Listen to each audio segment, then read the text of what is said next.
सोलायथायनि गोनांथार प्रमद बर'नि सरकार सोलायथायनि गोनांथार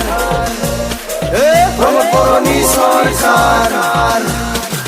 खोथाजों नङा मावनायजों सुबुंनि जिउजों बेसोर दैदेनगिरिनि सिनायथि नेवसिलायनाय गैया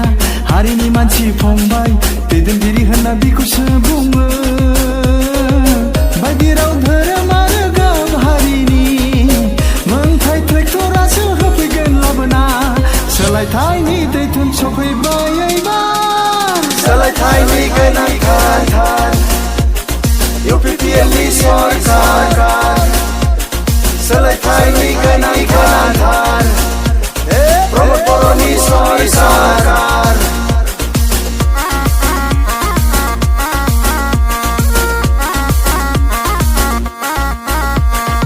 उन्दै गिदिर थानाय नङा रायजोआनो जागोन राजा खोनासं बयबो सोबख'नाय फोजोबस्रांगोन बियो जौगानायनि देंखो सोरगिदिं बोहैहोगोन बेनो जागोन जोंनि देरहासारनायनि खौसेनि देंखो मेथाइनि जोरानि गोजोननि गुफुर दावथु बिरहोना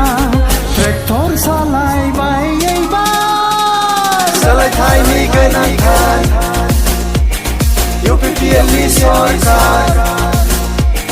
सोलायथायनि गोनांथार प्रमद बर'नि सरकार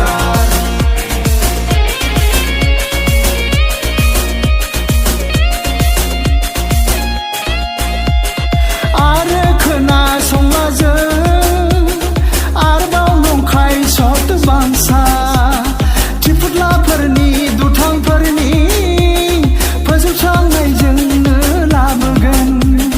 सोलायनाय लाबोगोन गोजाम अखोरां बेखेवगोन जों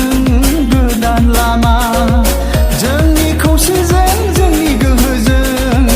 लाइमोन सानस्रिजों गोदान मिजिंजों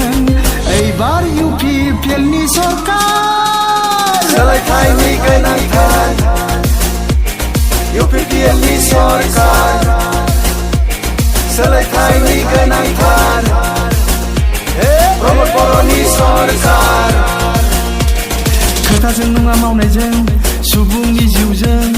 बेसोर दैदेनगिरिनि सिनायथि नेवसिलायनाय गैया हारिनि मानसि फंबाय दैदेनगिरि होनना बिखौसो बुङो बायदि राव धोरोम आरो गाव हारिनि मोनथाय ट्रेक्टरासो होफैगोन लाबोना सोलायथायनि दैथुन सफैबाय एबार सोलायथायनि गोनांथार UPPLनि सरकार सोलायथायनि गोनांथार